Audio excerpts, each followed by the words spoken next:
নমস্কার, আমরা কাকসেনা। এখন শুরু হচ্ছে তারানাথ তান্ত্রিক ও জল রাক্ষসের গল্প।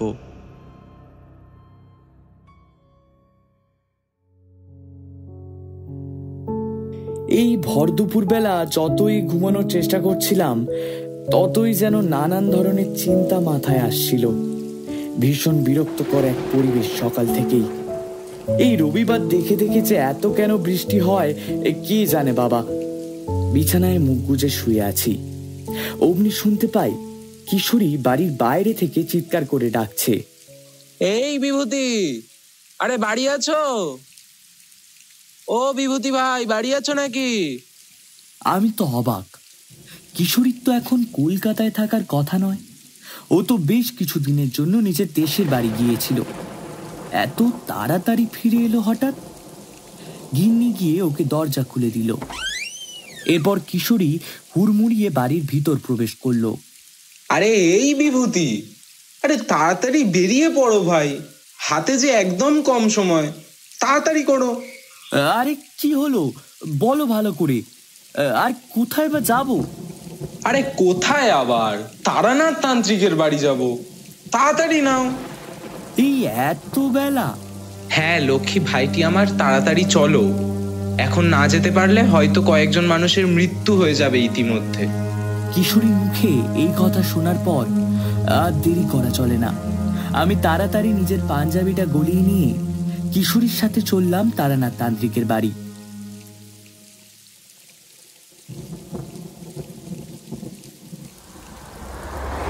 এই প্রথম আমরা রাস্তার ধারে কোথাও চা খেতে দাঁড়ালাম না, কিংবা তারানাথের জন্য পাশিংশ অথবা ফুলুরি কিনতেও দাঁড়ালাম না। এরপর অনেকটা রাস্তা চলার পর অবশেষে আমরা তারানাথের বাড়ি পৌঁছালাম। দরজায় ধাক্কা দিতে তারানাথের মেয়ে চারি এসে দরজাটা খুলে দিল। অমনি কিশোরী ঝড়ের বেগে তারানাথের বৈঠকখানার দিকে চলে যেতে লাগলো। চারি অবাক হয়ে আমার মুখের দিকে তাকিয়ে আছে। সে অবাক হয়ে আমাকে বলল, ও কিশোরী কাকা, বিভূতি কাকার কি হলো গো? অমন হন্তদন্ত হয়ে ঘরের ভিতরে ঢুকে গেল কেন? আমিও ঠিক মতো জানি না রে চারি, কিছু তো একটা হয়েছে। দাঁড়া গিয়ে শুনি কি হয়েছে, তুই দরজাটা লাগিয়ে দে। এরপর আমিও তারানাথের বৈঠকখানায় প্রবেশ করলাম। গিয়ে দেখি কিশোরী ও অন্য একটি মাঝবয়সী লোক ব্যাকুল চিত্তে তারানাথের মুখের দিকে তাকিয়ে আছে। তারানাথও কি একটা যেন ভাবছে। আমাকে দেখতে পেয়ে তারানাথ বলল, এসো বিভূতি, বসো বসো। কি হয়েছে বলুন তো ঠাকুর মশাই? কিশোরী তো আমাকেও ঠিক মতো কিছু বলল না। আমার বাড়িতে এসে আমাকে নিয়ে সোজা আপনার কাছে এসে গেল। দেখো, এইটুকু সময়ের মধ্যে যা বুঝলাম, ব্যাপার সুবিধার নয়। তবে আমার পুরো ঘটনাটা আগে শোনা দরকার। তার আগে আলাপ করিয়ে দিই, ও হলো খ্যাপাচরণ, কিশোরীর বাল্যকালের বন্ধু। তা বলে খ্যাপাচরণ? কি অদ্ভুত নাম রে বাবা। খ্যাপাচরণ আমার দিকে নমস্কার করলে আমিও তার দিকে প্রতি নমস্কার করি। এরপর তারানাথ বলল, খ্যাপাচরণ, এক কাজ করো তো বাবা, এই কয়েকদিনে তুমি তোমার গ্রামে যা দেখেছো, যা শুনেছো, তার সবটা খুলে বলো দেখি আমাদেরকে। আচ্ছা বেশ, শুনুন তাহলে। বেশ কিছু সপ্তাহ আগে আমাদের গায়ে ভীষণ রকম বন্যা হয়েছিল। তো বন্যার শেষে প্রায় এক মানুষের মতো জল তো দাঁড়িয়ে গেছিল। সেই জল শুকোতে টানা 1 সপ্তাহ লেগেছিল। আর পাড়াগা মানে তো জানিনি যে ওখানকার প্রধান অর্থনীতি কৃষি নির্ভর। গ্রামের গরিব খেটে খাওয়া মানুষগুলো দিন আনে দিন খায়। অমন এক মানুষ জল থাকার ফলে সমস্ত ফসলই না পচে যায়। এই গোটা গ্রামের মধ্যে প্রায় একমাত্র আমাদেরই যা পাকা বাড়ি ছিল, মানে বলতে পারেন একটু সচ্ছল আমরা। বন্যার সময় কেউ কেউ সরকারের ক্যাম্পে ছিল, আর বাকিরা সব আমাদের ঘরেই ছিল। এবার কি বলুন তো, আমরা তুলনামূলকভাবে একটু বড় লোক হওয়ায়, আর আমিও যেহেতু কলকাতা শহরে চাকরি করি, তাই গ্রামের লোক আমার বাবার কাছে আর্জি জানায় কিছু সাহায্য করার জন্য। আমি গত সপ্তাহে তাই বাড়ি যাই। মানে আমাদের গ্রামের বাড়িতে। এবার গিয়েই আসল ঘটনা জানতে পারি, মানে আসল ঘটনা শুরু হয় এর পর থেকেই। আমি ট্রেনে, বাসে, গরুর গাড়িতে করে যখন গ্রামে পৌঁছালাম তখন রাত 8টা তো বেজে গিয়েছিল। হ্যাঁ, রাত 8টাই বাজে। এরপরের আর গরুর গাড়ি পাওয়া যাবে না, বাকিটা ছিল পায়ে হাঁটা পথ। তাই আমি নিজের ব্যাগপত্র গুছিয়ে নিয়ে একলাটি হাঁটতে হাঁটতে চললাম গ্রামের মেঠো পথ ধরে। ছোটবেলা থেকে এই রাস্তা দিয়ে কয়েক হাজারবার গিয়েছি এসছি, তাই নিজের এলাকা বলে ভয় ডর বলে কিছু লাগলো না।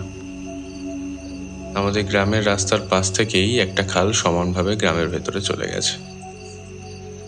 তো হঠাৎই খেয়াল করলাম আমি, যেই না গ্রামের সীমানায় এসে পড়েছি অমনি দেখি ওই খালের মধ্যে কি একটা মাছ জাতীয় প্রাণী যেন আমার সাথে সাথে, মানে আমার সমানে সমানে এগিয়ে চলেছে।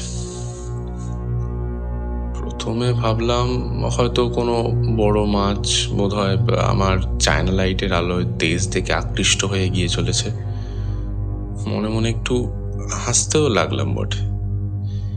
এই সময় যদি একটা ছোট জাল থাকতো না, বা ওই জাতীয় কিছু থাকতো, তাহলে এই মাছটাকে নিশ্চয়ই এতবেলা ধরেই ফেলতাম, এরকম চিন্তা ভাবনা করছি। 1-2বার খালের মধ্যে টর্চ টিপেও দেখার চেষ্টা করলাম, কিন্তু যেই টর্চ টেপাটেপি করি অমনি খালের জল শান্ত হয়ে যায়। ওদিকে আমার বাড়ি যেতে বেশ দেরিও হচ্ছিল, তাই আর ওখানে সময় নষ্ট করলাম না। তাড়াতাড়ি পা চালিয়ে বাড়ির পথে রওনা হলাম।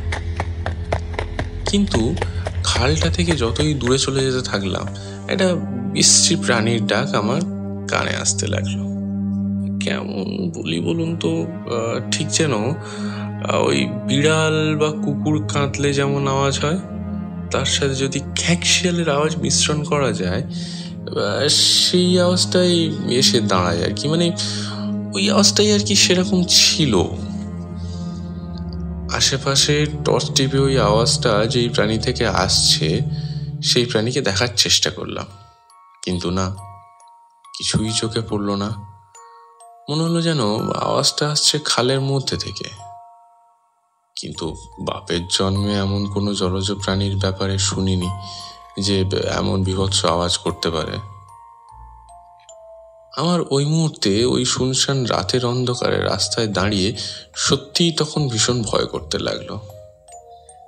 আমি আর এক মুহূর্ত ওই স্থানে না দাঁড়িয়ে হাঁটা লাগালাম সোজা গ্রামের দিকে। এরপর প্রায় একলাটি ছুটতে ছুটতে নিজের বাড়ির দরজায় এসে ধাক্কা মারলাম। আমার বাবা দরজা খুলে দিলেন। আমাকে দেখতে পেয়ে তিনি অবাক চোখে বললেন, কি সর্বনাশ, তুই এসেছিস কেন? আমার চিঠিটা পাসনি? তোকে লিখে পাঠালাম তো। কেন, কি হয়েছেটা কি? এমনভাবে কথা বলছো কেন? বাইরে দাঁড়িয়ে থাকিস না, আর তাড়াতাড়ি ভেতরে আয়। নিজের বাবার থেকে এমন অদ্ভুত আচরণ পাবো এ আমি স্বপ্নেও ভাবিনি। আমি অবাক হয়ে বাবার মুখের দিকে তাকিয়ে থাকলাম। ততক্ষণে বাড়ির বাকিরাও জেগে গিয়েছে। তখন ঘড়িতে দেখলাম রাত্রি 10টা বেজে গেছে। তো আপনারা তো জানেনই যে পাড়া গ্রামে রাত্রি 10টা মানে মধ্যরাত। আমাকে দেখে রীতিমতো বাড়ির সবাই অবাক। ওরা এমনভাবে তাকিয়ে থাকলো আমার দিকে যেন আমি কি এক অপরাধ করে ফেলেছি রাত্রেবেলা এই গ্রামে এসে। আমার মা আমার দিকে এগিয়ে এসে ব্যাকুল কণ্ঠে বলে ওঠেন, খোকা, তুই ঠিক আছিস তো? রাস্তায় আসতে গিয়ে বাজে কিছুর আওয়াজ শুনিসনি তো বাবা? কোনো কিছুতে পথ আটকায়নি তো? আমি অবাক হয়ে মাকে জিজ্ঞাসা করলাম, এই কি হয়েছে বলো তো? তোমরা সবাই এমন ভয় পাওয়া চোখে আমার দিকে তাকিয়ে আছো কেন? খুলে বলবে কিছু? আমার কিন্তু আর মাথায় কিছুই ঢুকছে না বাবু। কিন্তু না, আমাকে ওই দিন রাতে কেউ আর কিছুই বলল না।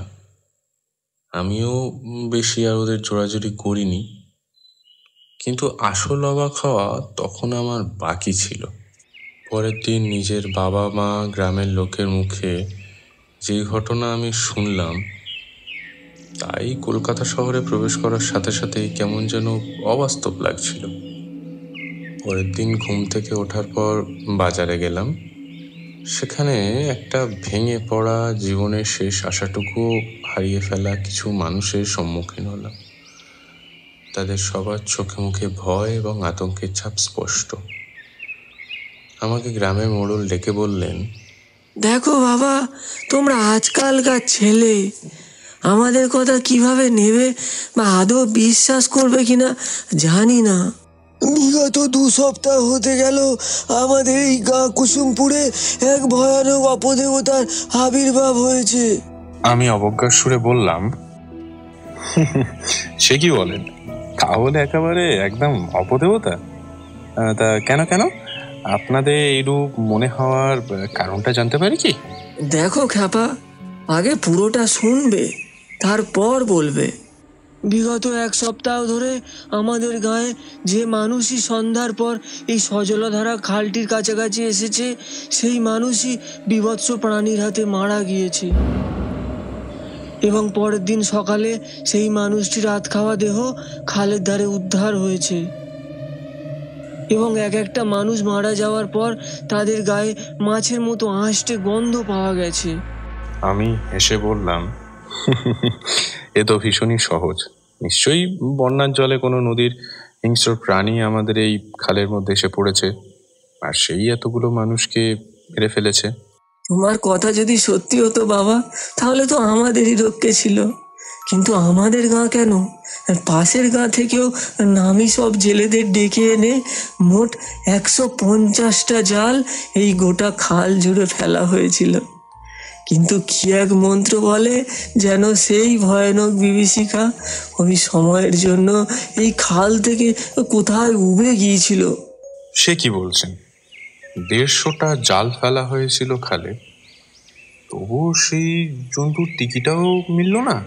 না, পেলাম না। আচ্ছা, আমাকে একটা কথা বলো, তুমি কাল তুমি কখন এসেছো? কই বিকেল অবধি তো শুনলাম না যে তুমি এসেছো গ্রামে।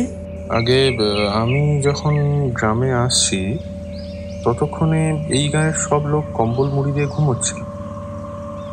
আমার এখানে ফিরতে ওই ধরুন রাত্রি 10টা তো বেজে গিয়েছিল। এ কি করে সম্ভব? আরে মশাই, ও মিথ্যে কথা বলছে। সেই না সেই, ও যদি অত রাতে আসতো তাহলে নিশ্চয়ই এতক্ষণে মারা পড়তো। সে কি বলছো বাবা? রাত্রি 10টার সময় এসেছো তুমি, আর তুমি এখনো বেঁচে আছো? কেন কেন এমন বলছেন কেন? এমন বলছি কারণ তোমার আগে যে বা যিনি এই খালে 14 হাত দূরেও সন্ধ্যার পর গিয়েছে, সে আর কখনো প্রাণে ফিরে আসতে পারেনি। তোমার আগে এই গায়ে মোট 40 জন মানুষ মারা গেছে। কি 40 জন? আপনি সত্যি বলছেন? বিশ্বাস না হয় তো এই তো তোমার পাশে তোমার বাবা হরমোহন দাঁড়িয়ে আছে, তা ওকেই জিজ্ঞাসা করো না তুমি। আমি এরপর আমার বাবার দিকে তাকাতে বাবা দেখি একটু বড় দীর্ঘ নিঃশ্বাস ছাড়তে ছাড়তে সম্মতিসূচকভাবে মাথাও নাড়ে। তারপরেই আমি এই প্রথম একটু অবাক এবং মনোযোগ সহকারে ব্যাপারটাকে দেখতে লাগলাম। তারপরে হঠাৎই আমার মনে পড়ে গেল আপনার কথা। আজ থেকে ঠিক 2 মাস আগে মনে আছে, এক বৃষ্টির সন্ধ্যায় আমি আর আমার এই বন্ধু কিশোরী যখন আপনার বাড়িতে হাজির হয়েছিলাম, তখন আপনি হঠাৎই আমাকে দেখে বলেছিলেন, খেপাচরণ সাবধান, তোমার মাথার পেছনে আমি একটা কালো ছায়া দেখতে পাচ্ছি। আজ থেকে ঠিক 1 মাস 23 দিন, একদম 1 মাস 23 দিন পর তোমার জীবনে একটা বড় ভীষণ বিপদ আমি দেখতে পাচ্ছি। এতে তোমার মৃত্যুও পর্যন্ত হতে পারে। আমি তখন আপনার কথা বিশ্বাস না করে ভীষণ রকম ঠাট্টা হাসি করেছিলাম, কিন্তু আপনি আমার কথা না শুনেই আমাকে একটি মন্ত্রপুত তাবিজ দিয়েছিলেন। বলেছিলেন, যাই হয়ে যাক না কেন এই তাবিজ যেন আমি কোনোদিনও না খুলি। আর সেদিন আমি গ্রামের লোককে ওই তাবিজ আর আপনার ব্যাপারে বলি। দেখুন, জানি না আপনারা কথাটা ঠিক কিভাবে নেবেন। আসলে কলকাতা শহরে এক নামকরা তান্ত্রিক তারানাথ চক্রবর্তীর সাথে আমার একটু খাতিরগোচর আছে। আমার এক বিশেষ বন্ধু কিশোরী আমাকে ওনার সন্ধান দেন। তো একদিন ওনার বাড়িতে গিয়েছিলাম। উনি আমাকে ডেকে বলেন যে আজ থেকে 1 মাস 23 দিনের পর নাকি আমার এক মৃত্যু যোগ আছে। তাই তিনি আমায় একটি তাবিজ দিয়েছিলেন। এই যে দেখুন, এই এই এই বাম হাতের তাবিজটা। আর আমি হিসেব করে দেখছি কালই সেই দিন ছিল। আমার কথা শোনা মাত্রই গোটা গ্রামের লোক নিজেদের মধ্যে ফিসফাস করে কথা বলা শুরু করে দিল। গ্রামের মোড়ল এগিয়ে এসে আমার হাত ধরে ধরে বলল, বাবা খ্যাপা, আমি এই বয়স্ক মানুষটা তোমার কাছে অনুরোধ করছি, তুমি দয়া করে ওই তান্ত্রিক বাবাজিকে এই গাঁয়ে নিয়ে এসো। তোমার কথা শুনে মনে হচ্ছে একমাত্র ওই তান্ত্রিক বাবাজিই পারবেন আমাদের এই বিপদ থেকে উদ্ধার করতে। ব্যাস, তারপরেই আবার নিজের পুঁটলি পোটলা গুছিয়ে নিয়ে এই সোজা আজ সকালে রওনা হয়ে চলে এলাম আপনার বাড়ি। এই বলে খ্যাপাচরণ থামল। আমরা এতক্ষণ ভীষণ মন দিয়ে তার কথা শুনছিলাম। তারানাথ হঠাৎই আমাদের পিছন দিকে তাকিয়ে চারির উদ্দেশ্যে বলে উঠল, নে চারিমা, তুইও যে গল্প শুনছিস, কত বেলা হলো বলতো? আর তোর খ্যাপাচরণ কাকা কি বললেন বলতো? ও সেই সকালবেলা বেরিয়েছিল, মানে ওর পেটে এখনো কিছু পড়েনি। যা যা মা, তাড়াতাড়ি গরম গরম ভাত বসা। এই কিশোরী আর বিভূতি, আজ তোমরা ওই গরিবের ঘরে দুটো খেয়ে যাবে, বুঝলে? আচ্ছা ঠাকুরমশাই। চারি লজ্জা পেয়ে ঘর থেকে বেরিয়ে গেল। এরপর কিছু সময় পর সে 3 কাপ চা আর বিস্কুট এনে আমাদের সামনে রেখে বলল, নিন কাকাবাবুরা, এই চা আর বিস্কুটটা খেয়ে নিন আপাতত, তারপর গরম গরম ভাত হলে খাবেন। এরপর তারানাথ বলল, দেখো খ্যাপাচরণ, আমি তোমাদের সমস্ত কথা শুনে যেটা বুঝতে পেরেছি, তোমাদের গ্রামে যে অপদেবতাটি রয়েছে সে আমাদের চেনা শোনা কোনো তন্ত্র সাধনার অপদেবতা নয়। এ কোনো ভিন জগতের প্রাণী বলেই তো মনে হয়। ঠিক আছে, তুমি কোনো চিন্তা করো না, আমাকে কালকে দিনটা সময় দাও। কিছু উপকরণ সংগ্রহ আছে, উপকরণগুলো সংগ্রহ করার পর আমি কিশোরী আর বিভূতি মিলে পরশু একদম ভোরবেলা রওনা দিচ্ছি তোমাদের গ্রামের উদ্দেশ্যে। কিশোরী এবার পাশ থেকে বলল, মাফ করবেন, আমার যাওয়া নিয়ে কিন্তু একটা সমস্যা আছে।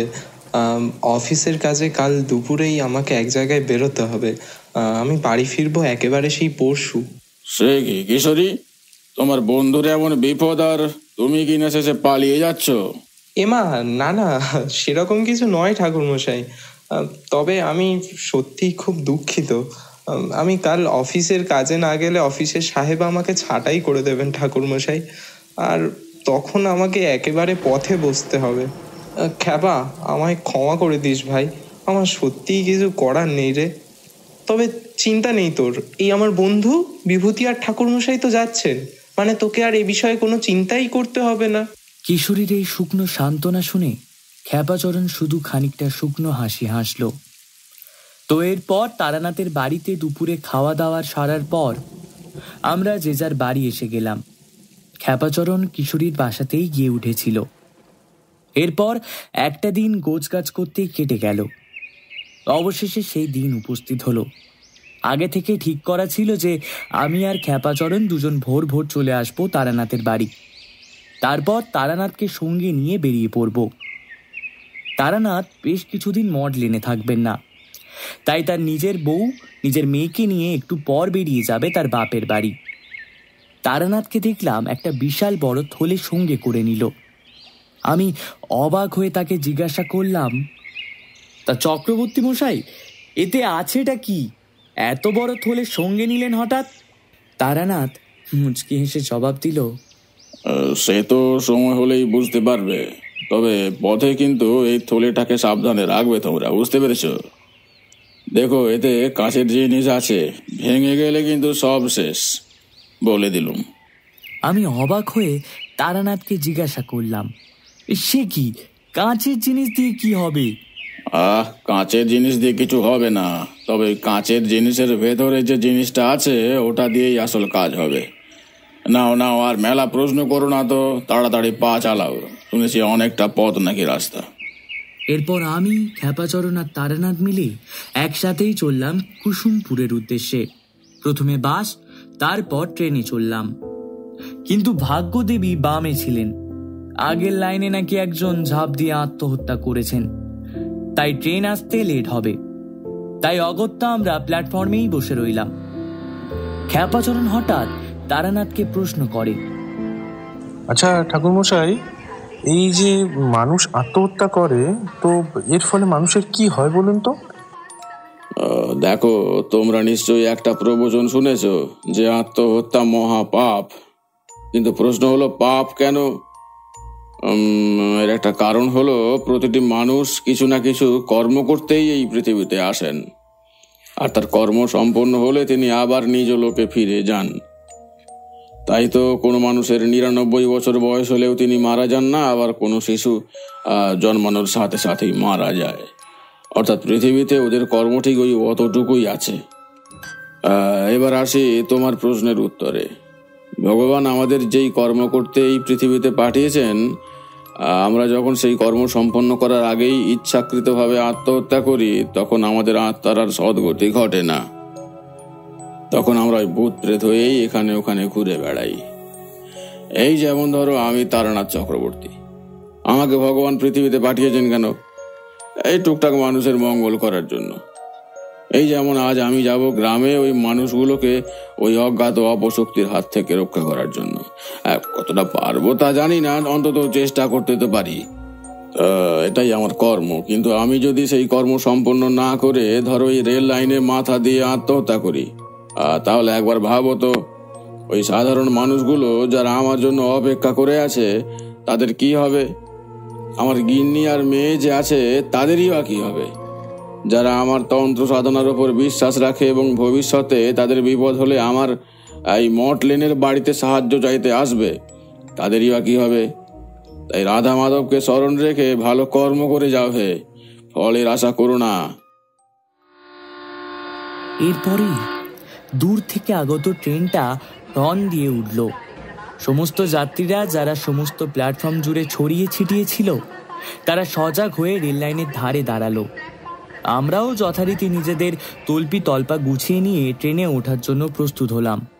এরপর ট্রেন থেকে নেমে গরুর গাড়িতে চড়ে অবশেষে আমরা যখন খ্যাপাচরণের গ্রামে ঢোকার প্রবেশ পথটার সামনে দাঁড়ালাম, তখন প্রায় সন্ধ্যা হয়। দেখলাম ওই মাটির রাস্তাটা দূরে গ্রামের ভিতর পর্যন্ত গিয়ে শেষ হয়েছে, আর রাস্তাটার পাশ দিয়ে সমানভাবে একটা বড় গভীর খালও গ্রামের ভিতরে ঢুকেছে। আমি খ্যাপাচরণকে বললাম, তা খ্যাপাচরণ, এই সেই খাল বুঝি যেখানে সেই অপদেবতার বাস? হ্যাঁ ভাই, এই সেই অভিশপ্ত খাল। চলো তাড়াতাড়ি পা চালাও, না হলে আবার সেই অশরীরই পিছু নিয়ে নেবে আমাদের। আরে না না, আমাদের সাথে স্বয়ং তারানাথ তান্ত্রিক আছেন যে, তাই তুমি নির্ভয় থাকো। আত্মবিশ্বাস ভালো, কিন্তু অতিরিক্ত ভালো নয় হে বিভূতি। আমি আছি ঠিক কথা, কিন্তু তা বলে একদম নিশ্চিন্ত হয়ে পথ হাঁটবে না হে। সাবধানে চলো, কারণ বিপদ বলে কই আসে না হে, বুঝলে? যাকে শোনো, আচ্ছা তোমরা একটা জিনিস লক্ষ্য করেছো? এই খালটার জল থেকে একটা বৃহৎ রকমের আঁশটি গন্ধ ভেসে আসছে। তোমাদেরকে বলে রাখি, এই গন্ধ কিন্তু মাছের নয় হে, এ অন্য কিছুর গন্ধ, বুঝলে? তারানাথের মুখ থেকে অমন কথা শুনে আমরা ভয় কুঁকড়ে গেলাম। খাল থেকে মাছের গন্ধ আসছে না, অন্য কিছুর গন্ধ আসছে। এসব শুনে সারা গায়ের লোম সত্যি ফুলে উঠেছিল ওই সময়। আমরা তাড়াতাড়ি পা চালাতে লাগলাম। এরপর রাস্তাটার খালটা দুই বিপরীত দিকে চলে গেছে। আমরা ক্রমশ খালটা থেকে দূরে যেতে লাগলাম। হঠাৎ পিছন থেকে একটা কিসের আওয়াজ শুনে আমরা তিনজনেই থমকে দাঁড়ালাম। খ্যাপাচরণ সেদিন যেই অলৌকিক শব্দের ব্যাপারে বলেছিল, সেই আওয়াজ তখন নিজের কানে শুনতে পারছিলাম। তারানাথ তখন আমাদের উদ্দেশ্যে বলে উঠল, তোমরা কেউ এখান থেকে এক পাও নড়বে না। এই বলেই সে খালের মধ্যে থেকে আসা ওই আওয়াজ লক্ষ্য করে এগিয়ে যেতে লাগলো। সত্যি সেদিন বুঝতে পেরেছিলাম যে হ্যাঁ, সত্যি তারানাথ চক্রবর্তীর সাহস আছে বলতে হয়। এরপর তারানাথ নিজের পোটলা থেকে কি এক শিশি বের করে তার ঢাকনা খুলে মনে হলো খালের জলে ঢেলে দিল, আর অমনি এক মাঠ বাতাস কাঁপিয়ে এক বীভৎস আওয়াজ খাল থেকে উঠে এলো। আমরা বুঝতে পারলাম গোটা খাল জুড়ে যেন ভূমিকম্প শুরু হয়েছে, কিন্তু তারানাথ স্থির হয়ে দাঁড়িয়ে আছে। সে শান্ত এবং সংযত। এরপর সেই আওয়াজ ক্রমশ দূরে যেন চলে যেতে লাগলো। মনে হলো যেন ওই প্রাণীটি তারানাথকে ভীষণ ভয় পেয়েছে। এরপর তারানাথ আমাদেরকে নিজের কাছে ইশারাতে ডাকলো। আমরা তখন ছুটতে ছুটতে তারানাথের কাছে গিয়ে পৌঁছালাম। ওটা কি ছিল মশাই? জন্তুটা অমন চিৎকার করে পালিয়ে গেল কেন? জন্তু নয়, এই অপদেবতা হে, এবং এই অপদেবতার সাথে আমার সাক্ষাৎ বহু বছর আগে হয়েছিল। তখন নিজে ছোট ছিলাম, আমার ওই ছোটবেলাতেও একবার হয়েছিল, বুঝলে। এইটাও কি সম্ভব? কি বলেন ঠাকুর মশাই, এটা কে এই অপদেবতা? সময় এলে বলবো ভাই। তার আগে এই গাঁয়ের মানুষদের সাথে আমাকে কথা বলে অনেক কিছু জানতে হবে। নাও নাও, তাড়াতাড়ি পা চালাও দেখি। খ্যাপাচরণ পাশ থেকে বলল, একটা জিনিস লক্ষ্য করেছো বিভূতি? সেই যে গা বমি বমি করা আসছে গন্ধটা, কিন্তু এক জাদুঘরে পুরো যেন গায়েব হয়ে গিয়েছে, তাই না? তারানাথ তা শুনে বলল, তা তো হবেই। একবার মোক্ষম ওষুধ রাজ্যে দিয়েছি, ও বাবা জীবন আর কিছুদিন এ তল্লাটি আর ঘেঁষছে না, হে দেখে নিও। এরপর আমরা অনেকটা রাস্তা চলার পর অবশেষে খ্যাপাচরণের বাড়ি পৌঁছালাম। দরজাতে ধাক্কা দেওয়ার পর এক পৌর সুষম চেহারার ভদ্রলোক বেরিয়ে এলেন। ইনিই বুঝি খ্যাপাচরণের বাবা। তিনি খ্যাপাচরণকে বকা দিয়ে বললেন, কিরে খোকা, আজও আসতে রাত করে ফেললি? মানছি তোর কাছে ওই মাদুলি আছে, কিন্তু বারবার অমন ঝুঁকি নেওয়া তো ঠিক নয়। আরে বাবা, আর কোনো ভয় নেই। এই দেখো না কাকে সঙ্গে করে এনেছি। ইনি হলেন তারানাথ চক্রবর্তী মশাই, কলকাতার সেই তন্ত্রসাধক। মাদুলি বাদ দাও, স্বয়ং মাদুলির স্রষ্টাকেই ধরে এনেছি। নমস্কার। আর ও হলো বিভূতি। ও আমার কলকাতা শহরের এক বন্ধু আছে না, কিশোরী বিভূতি, তারই বন্ধু। বিভূতি আমাদের বিপদের কথা শুনে ছুটে এসেছে। আচ্ছা আচ্ছা, আপনারা ভেতরে আসুন। তা রাস্তায় আসতে কোনো অসুবিধা হয়নি তো? না না মেসমশাই, তারানাথ তান্ত্রিক থাকতে আমাদের অসুবিধা হওয়ার কোনো কারণই নেই। আচ্ছা আচ্ছা, তোমাদের সাথে কাল সকালে বসা যাবে ক্ষণ। এখন তাড়াতাড়ি তোমরা মুখ হাত পা ধুয়ে একটু বিশ্রাম নাও। গিন্নিকে ভাত বসাতে বলেছি। অনেক রাত হয়েছে, তাড়াতাড়ি খেয়ে দিয়ে ঘুমিয়ে পড়ো। এরপর আমরাও খেয়ে দিয়ে ঘুমিয়ে পড়লাম। পরের দিন ঘুম ভাঙতে অনেকটা দেরি হয়ে গিয়েছিল। আসলে আগের দিন এতটা পরিশ্রম হয়েছে তো, তাই এক ঘুমেই আমাদের সকাল হয়ে গিয়েছিল। সকালে ওঠার পর খ্যাপাচরণ গতকাল রাতের ঘটনাটা তার বাবা মাকে বলল। কেমনভাবে তারানাথ একাই অতি সহজেই সেই অপশক্তিকে জব্দ করেছিল। এইসব শুনে তো খ্যাপাচরণের বাবা মা অবাক হয়ে গেল। তারা যেন বিশ্বাসই করতে পারছিল না যে অপশক্তি এই গায়ের 40টা মানুষকে মেরে ফেলল, তাকে নাকি শহর থেকে আগত এই বুড়ো তান্ত্রিকটা এত সহজে কাবু করতে পেরে গেল। এরপর তারানাথের এই বীরত্বের কথা গোটা গ্রামে দাবানলের মতো ছড়িয়ে পড়ল। গোটা গ্রামের লোক তখন বাড়ির সামনে জড়ো হয়ে গেল শহর থেকে আগত তান্ত্রিককে দেখবে বলে। কই দেখি দেখি কে এসেছে শহর থেকে? আরে মস্ত বড় তান্ত্রিক নাকি? কাল রাতে এমন ঝাড়ফুঁক করছি না, ওই ভূত না পেট লেজ গুটি একেবারে পগার পার। সত্যি বলতে কি, এই প্রথম তারানাথের জন্য আমার গর্ব হতে লাগলো। আসলে কলকাতা শহরে এই বিজ্ঞানের যুগে তারানাথকে শুধুই গল্প শোনার আধার বলে মনে করতাম, কিন্তু এখানে এই নিরীহ পাড়াগাঁয়ের লোকেদের এমন তারানাথের প্রতি অগাধ ভক্তি দেখে তখন আমিও মনে মনে বেশ খুশি হচ্ছিলাম। এরপর একজন ভিড় ঠেলে এগিয়ে এসে নিজের পরিচয় দিয়ে বললেন, নমস্কার, আমি এই গ্রামের মোড়ল শশধর রায়। তারানাথও প্রতি নমস্কার করে বলে, নমস্কার, আমি তারানাথ চক্রবর্তী, আর ও হলো বিভূতি। খ্যাপাচরণের মুখে আপনার ব্যাপারে আগেই শুনেছি। আমরা এই গাঁয়ের লোকেরা সত্যিই ভাগ্যবান যে আপনার মতো এমন একজন মহান তন্ত্র সাধককে আমরা নিজেদের বিপদের দিনে পেয়েছি। আরে না না না, আমি মহান কেউ নই। নিজের ওই যৎসামান্য শক্তি দিয়ে মানুষের টুকটাক একটু সেবা করে থাকি, এই আর কি। এটাই অনেক সাধুজি। এই যুগে দাঁড়িয়ে এমনটা কে করে বলুন? আরে না না, আচ্ছা এসব বাদ দিন। বলুন দেখি, এই গ্রামে ঠিক কবে থেকে এবং কিভাবে ওই অপশক্তির উপদ্রব শুরু হয়েছে? তা বেশি দিন নয়, এই ধরুন 1 মাস হতে যায়। আচ্ছা, আমাকে বলুন তো, প্রথমে আপনারা কবে থেকে জানতে পারলেন যে এই অপশক্তির আগমন হয়েছে এই গ্রামে? আচ্ছা বেশ, শুনুন তাহলে। এই যে 1 মাস আগে বন্যাটা হলো, তারপর থেকে গ্রামের সব ফসল নষ্ট হয়ে যায়, মানুষ জীবিকা হারায়। ফলে গ্রামের প্রায় বেশিরভাগ লোকই ভিনগা অথবা শহরে যেতে লাগলো কাজের খোঁজে। তো এমনই একজন ছিল গ্রামের হারাধন বলে এক কামার।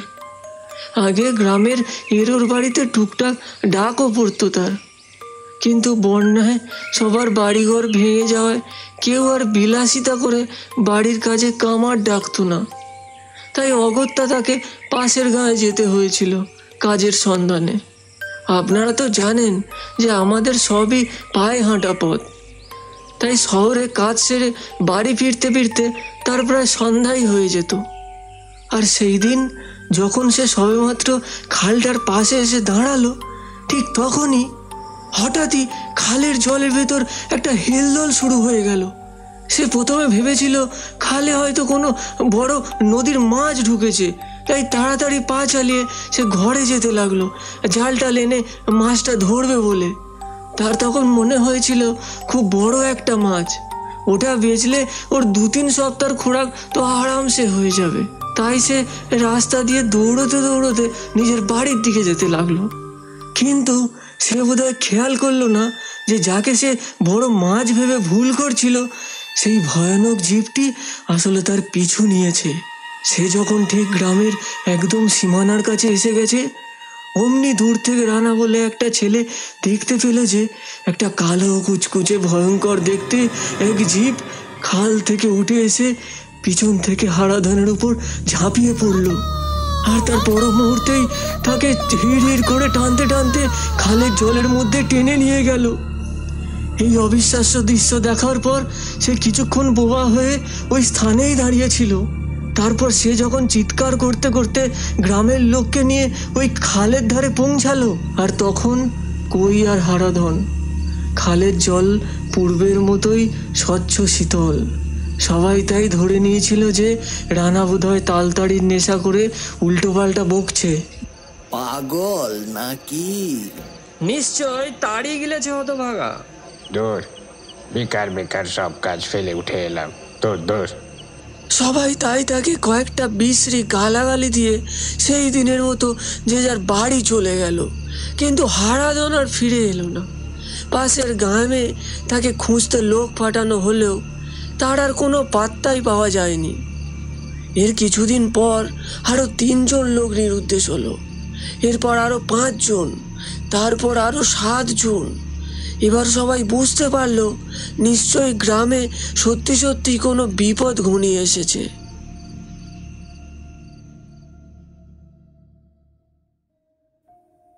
আপনারা এতক্ষণ শুনছিলেন তারানাথ তান্ত্রিক ও জল রাক্ষসের আতঙ্ক গল্পের প্রথম পর্ব। আগামী শুক্রবার ঠিক সন্ধ্যা 5:55-তে এই গল্পটির দ্বিতীয় পর্ব নিয়ে আমরা হাজির হব। তারানাথ তান্ত্রিক ও জল রাক্ষসের আতঙ্ক ফ্যান ফিকশন গল্পটির লেখক হলেন সৌরভ দাস। গল্পটি পরিচালনায় ছিলেন কৃষ্ণেন্দু। গল্পে মুখ্য চরিত্র তথা তারানাথের ভূমিকায় ছিলেন আকাশ বিশ্বাস। ওনাকে টিম কাক সেনার তরফ থেকে বিশেষ কৃতজ্ঞতা জানাই আমাদের চ্যানেলের প্রধান উপদেষ্টা হিসাবে পাশে থাকার জন্য। গল্পের 4 চরিত্রে অদ্রিজা, ননিবালা সুচিস্মিতা, বিভূতি রুদ্রাক্ষ, কিশোরী অনির্বাণ, খ্যাপাচরণ কৃষ্ণেন্দু, হরমোহন সন্তু, মোড়লের চরিত্রে পুষ্পেন্দু ও অন্যান্য চরিত্রে সৌরভ, অনির্বাণ, পুষ্পেন্দু এবং কৃষ্ণেন্দু। ইনহ্যান্স এবং poster ডিজাইনিংয়ে Saikat Roy, proof reading Shipra, গল্পের সূত্রধর রুদ্রাক্ষ।